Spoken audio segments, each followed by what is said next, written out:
everything about me I'm bringing into a neighborhood. And if I'm not careful, I can assume that the way I think a neighborhood needs to receive the gospel is the way that it actually should.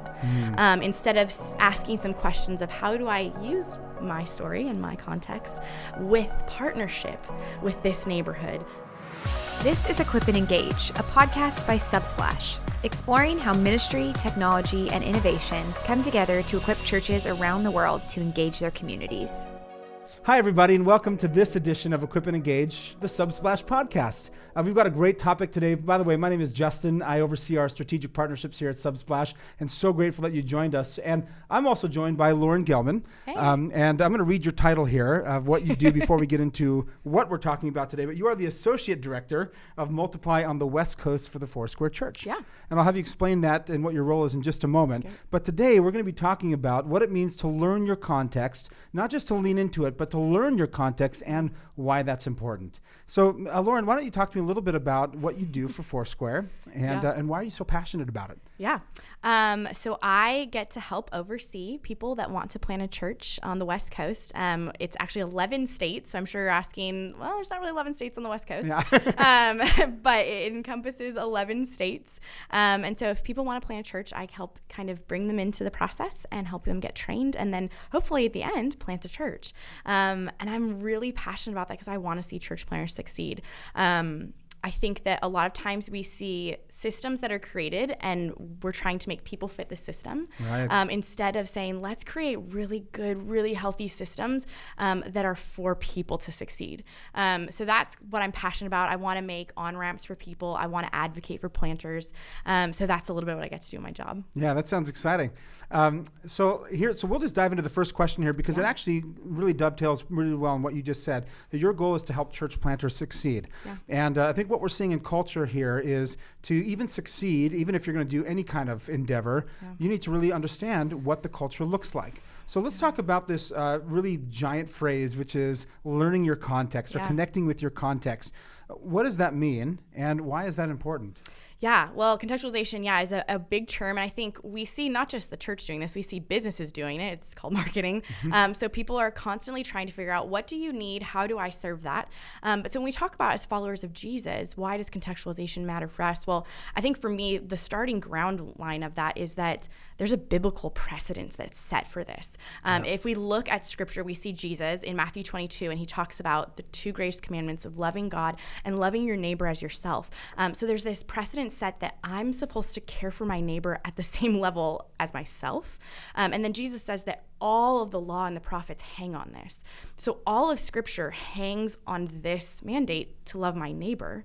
So that says to me there's a responsibility that at the end of the day, I'm gonna have to sit before Jesus and be responsible for my neighbor.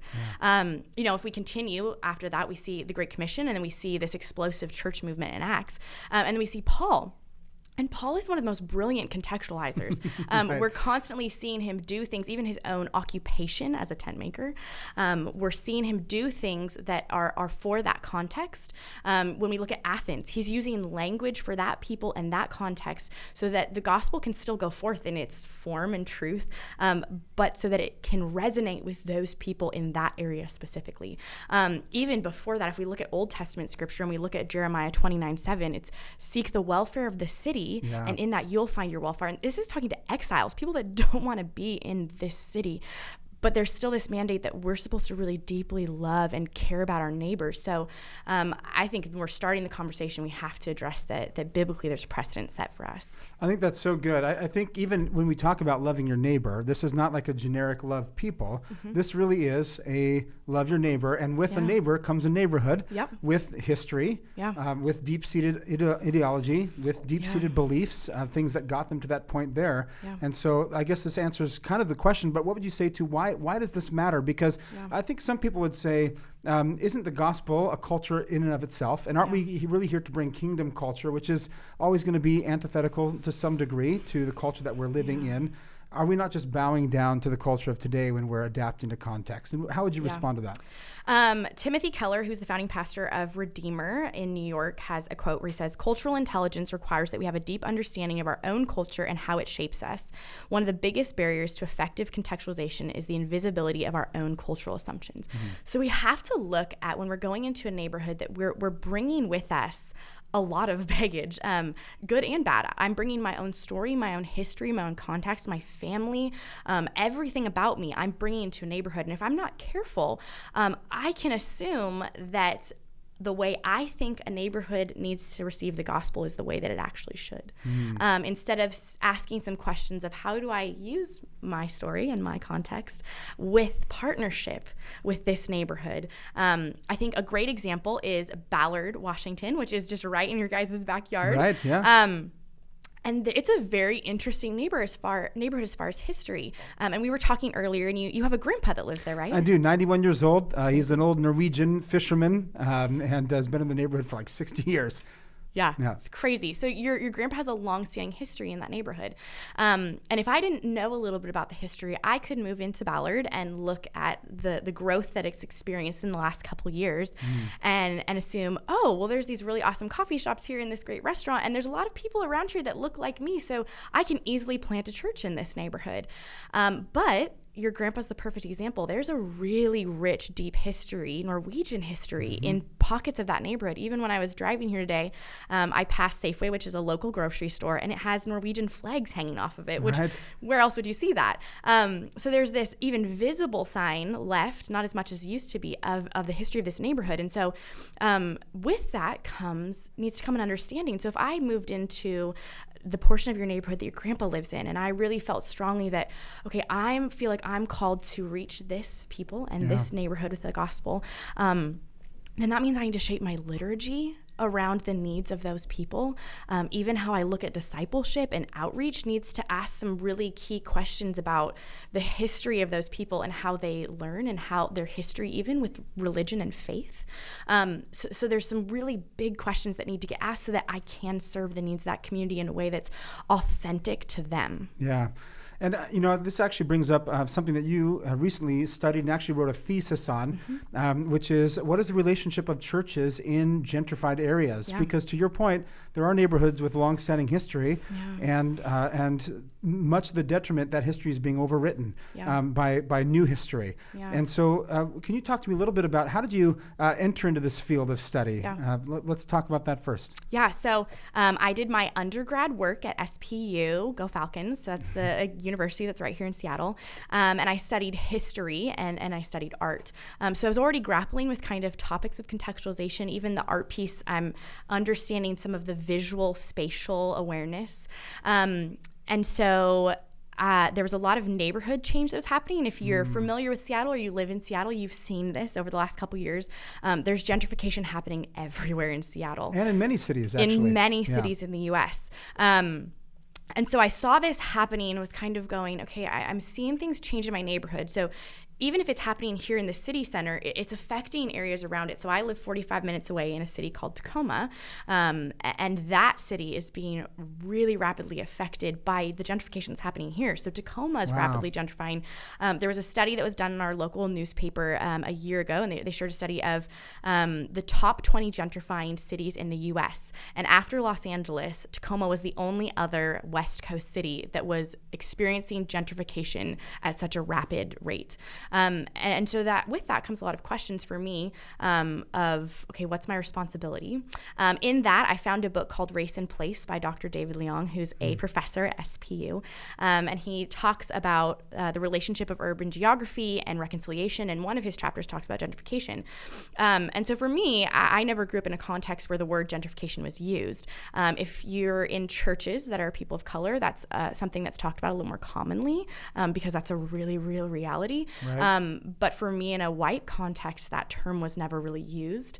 And there are a lot of reasons for that. But so once I read his book and had him unpack that, I was like, oh, this is what's happening in my community. So now what is my responsibility as someone who wants to see the gospel come into communities? And even more with my job, what does that mean with church planting? How do we plant churches in gentrifying communities and do it in a way that is honoring to that community, that really takes into consideration the context of that community and those people there?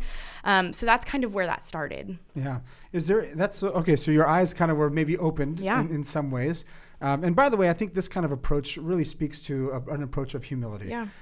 To come in and assume that we don't know necessarily what's happening, and to sit in a neighborhood for a little bit and really get to learn it. Yeah. Were there things that you learned about this that helped, or are there any examples of people that you know who have planted churches, maybe unfortunately, who didn't learn some of those lessons of soaking in the environment? And this is not to point fingers because we all make mistakes in things, but these kind of decisions have real world impact. Yeah, so when I was doing my thesis work, I got to interview some church planters that are in gentrifying communities. And it was a really great learning experience for me. I think there's so much more research that could be done, and I would love to do more. I think because I walked away with just so many questions after interacting with them. But looking at them cohesively and their church plants, all of them have a very deep self-awareness of their own leadership and what was required of them in those neighborhoods. They had a very, very, very intentional understanding of their community and the history of those communities, because we're looking at communities that have been around for years. They shaped their teams, their core teams of their church plant to look like the demographics of the neighborhood. So saying, okay, if this is what the pre-existing residents look like, we need our teams to look like this before we go into the neighborhood. They were very strategic about where they spent their time, where they spent their money. Some of them would not hang out in the gentrified portions of their neighborhood so that their money and resources were going to the pre-existing residents. So there was a lot of decisions that they made themselves and their plants to try and honor the existing neighborhoods, and some of them were from those original neighborhoods, which helps. And there's a lot of interesting things that came out of that I'm still having to grapple with. One of the planters that I interviewed talked about what new development means for him as a pre-existing resident. He said, we have a saying that when new development comes in, we look at that and go, that's not for us. And even part of that conversation then became, okay, so if you look at something like Google or Amazon coming in, and it's this new development, what makes that different from a new church plant coming in? And so if we come into a neighborhood without intentionality and understanding the context, our church plant that's meant to bring the gospel to people and be a space of community could actually communicate to that neighborhood and those people you're trying to reach that this church isn't for them either. There was another planter that I interviewed that planted 2 churches in Brooklyn. And the first plant, they went into Brooklyn and said, we love this neighborhood. It's fun. It's hip. These people look like us. We're so excited. And they just planted their church. And the church actually failed. And they really brought that back to not understanding the history and the context of that neighborhood and what gentrification is actually doing. And so they made a choice, which still blows my mind. They made a choice that they were going to spend 6 years living next to the Brooklyn housing projects before they ever talked or thought about planting a church again, because they really wanted to be intentional about saying we want to live and we want to die here, even if we never plant a church, even if our neighbors never came to know Jesus. We want to be so committed to this neighborhood that we would live and die here. And so they planted another church after that 6 years, and the church is still in existence and is thriving. But I think those are some of the examples that came out of the conversation, the research of going, there's just some really big questions that have to be asked when we're talking about the topic of contextualization. Wow. Yeah, thank you for sharing that. And it really sounds like a shift almost to more of what some are calling a parish mentality, where it's great to want to win a city for Jesus, and I think we have mandates to do that and regional expressions of faith. But I do think there's a lot to be said about relooking at the beauty of a neighborhood, and how do I really just own this neighborhood, not like in a conquering way, but to come in and really understand and to bring life into a place like that. I know that when my wife and I planted our church, we even looked at the font choice that we were using because we noticed that a lot of businesses had been there for a number of years, and so we wanted to pick a font that looked older, so that it wasn't like we're coming into this thing and saying like, hey, we're the new great thing, and we're just part of a story that's been written in this neighborhood for decades now, and even even the way that our branding was done was to reflect some of that history. And so even as we're looking at ways to embody that or to lean in well, even down to what your logo looks like for your church, I think can have major implications for how effective you can be. That's powerful. Well, let's go ahead and switch gears for a moment and talk a little bit how we can maybe even leverage tools and technology to help us to learn and engage with our community in different ways. I probably am more of a fan personally of the crockpot method, the family that you just described that took a residency in a neighborhood for 6 years to really learn it. And yet not everyone is called to do that necessarily or would even know how to even start that. But there are things that are readily available to us that we can utilize today, especially in the world of technology. And what have you seen work really well in your experience? I think that we see technology in the world of church being used to support traditional methods and models. So we see it with your online church platform. We see it with your online giving. So there's a lot of ways technology is serving those things. But there's also a stream where technology is serving kind of the innovators, the creatives, the people that are thinking outside of the box, which makes me really excited because I think there's a lot of possibility out there. When we're talking about technology and the church and we talk about contextualization, every community is going to have different needs. And different technology can serve those different needs. And so that's an exciting thing. I think one example is a church planter that I've gotten to work with that's down in Arizona, Justin and Janae Klatt. So they are the pastors of Imagine Church, which I, in talking with them, found out they're a Subsplash client, which is awesome. And they have planted their church a little bit differently than what we would see with the traditional model. Partially because they're creative and they're innovators and they're trying to think outside of the box anyways, so to do anything other would not be authentic to them. But they were trying to address some needs they saw in their community. And one of the things they're even noticing is how do we reach transient communities, people that maybe wouldn't fit into a traditional Sunday morning context. And so they have a Zoom church, which sounds funny, but it's amazing what they're doing. And they're ground 0 years, we call it. So they're 45 weeks old, so they're still pretty young. But basically what they've done is they have people call in from these different communities on a Zoom call, and they're all together on this Zoom call.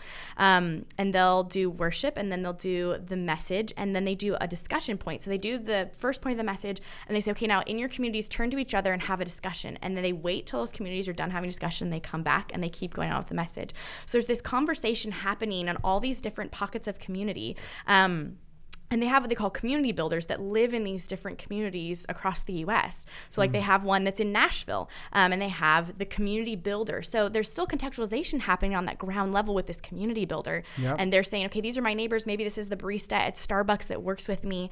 And they're coming into my house and we're going to be a part of this online Zoom call. And so it's happening in these different pockets. And it's amazing what they're seeing. It's a really interesting way of community flourishing. They have an artist community, so people that are musicians that are touring right now that normally would never get to be a part of your traditional on-the-ground church. They have an RV community that's calling in. So it's people that are retired that are traveling across the U.S., but they're stopping at these places with other people that are doing the same thing. They have truckers that are calling in. So it's these people that normally the traditional church models couldn't reach because they're continually transient. But this model is allowing them to feel like they're a part of a community with people every week. So it's just really powerful way that we're seeing technology work to serve the needs of people that the gospel wasn't currently reaching. I think that's so good. I think even this idea of innovation comes out of fully understanding the area that God's called you to, because it's hard. Even the nature of innovation means that you have to understand the confines you're working with or the boundaries or the behaviors that you're working with. And I think it sounds like they're not just trying to be trendy. It sounds like they've saw people kind of being scattered across the four winds, if you will, still wanted to be connected with those people and have found a way to make it work. It's That's amazing. incredible. Well, let's keep talking about a few other questions around some of the resources that people might wonder, where do I go if I'm wanting to read something or a podcast or a website that they could visit? What would that look like? I think a great book that they could start with is Center Church by Timothy Keller, who's the founding pastor of Redeemer. It goes into so many different parts of contextualization. It talks about the biblical precedents, how to understand your community. It's so well written, and it's a resource we use with church planters, so I always would recommend that as a starting place for people. Another book is A Heart for Community. So it's Dr. Feuder, Noel Castellanos, and John Perkins have written that. Especially for church planters, I think that's a great resource in talking about contextualization and planting a church. Google is a great resource using the internet. But in that, I think the U.S. Census Bureau, which sounds totally nerdy, I know, but there's so much really great information that's constantly being updated that you can learn a lot about your community by looking at the Census Bureau. There's another website that's called Social Explorer, and it pulls all this data from your neighborhood and your community, like so many different topics, and it turns them into these really beautiful little graphs that you can look at that make the information a little bit easier to understand if you're not really wanting to go full nerdy level and look at the Census Bureau. It makes it a little bit more digestible for people. So that's a great way for you to start looking at kind of, okay, who lives in my neighborhood? What are the racial demographics? What's the socioeconomic demographics? Even what does the households look like in my neighborhood? So there's some really easy ways I think that people can start interacting with this topic of contextualization. Yeah, I think that's good. But you are saying, though, to some degree, there is some work that's involved, some investment to really unpack this and start to learn. Would you say for somebody maybe who's been in ministry for a long time, and maybe this is something that now eyes are being opened and saying, wow, what do we do to lean in? Is it too late to start learning how to lean in? Never. You can totally do it now. Yeah, good. Never too late to lean in. And then kind of a follow-up question would be, how often do you need to kind of relearn or take another look again at your context? Yeah, well, I would say people are always changing and culture is always changing. And so I think that mandates that we need to be looking at our context on a regular basis. And I think that's a wonderful learning opportunity. So if we talk about learning mindsets, that's an opportunity that we have to know our neighbors in a new way, to know the barista that works at the coffee shop down the street, or even maybe your librarian or your grocery checker. There's so many places where you get to have this wonderful learning experience with people in a way that doesn't have to be big or scary. It's just this wonderful opportunity and invitation, I would say from the Holy Spirit, to be invited into a space and a place and go, I want to love these people. And so even if it's you're planting now and you're just starting, or maybe you've been in a pastoring in a community for 20 years, or even if you're marketplace, maybe you're not pastoring a church, but you are working in an office building, this is an opportunity for you to have a new experience with your community. Yeah, I think that's so good. And I would also say, maybe there's times that we look back, and certainly as church planters 18 months in, there's some things that we did that I wish that even looking back we would have done differently. I think it's okay to give grace for ourselves to learn. God is so good about directing and redirecting, but I think it is important to stop and look. And that's all we're really talking about is open your eyes and see what's happening around and ask God how we lean in effectively. That's amazing. Well, thank you so much for joining us on this episode. I think your wisdom and your insight has been really helpful, and I hope for all of you who have joined in as well, this has been something that you can take away with you and start to look in and lean in to what and who God has called you to minister to. At the end of the day, we want to help you be effective. We want to see you reach the neighborhoods and contexts that God has sent you to, and this is a great place to start. And listen, if you're joining us, we're grateful. Take a minute to subscribe to this podcast. Feel free to give us a rating. Hopefully it's a 5-star rating that this has been beneficial to you, and we'll see you next time on Equip and Engage. Thanks for tuning in to Equip and Engage, where we're sharing insights learned from thousands of conversations with leaders and pastors around the world. To follow along with these conversations, subscribe today or visit our website.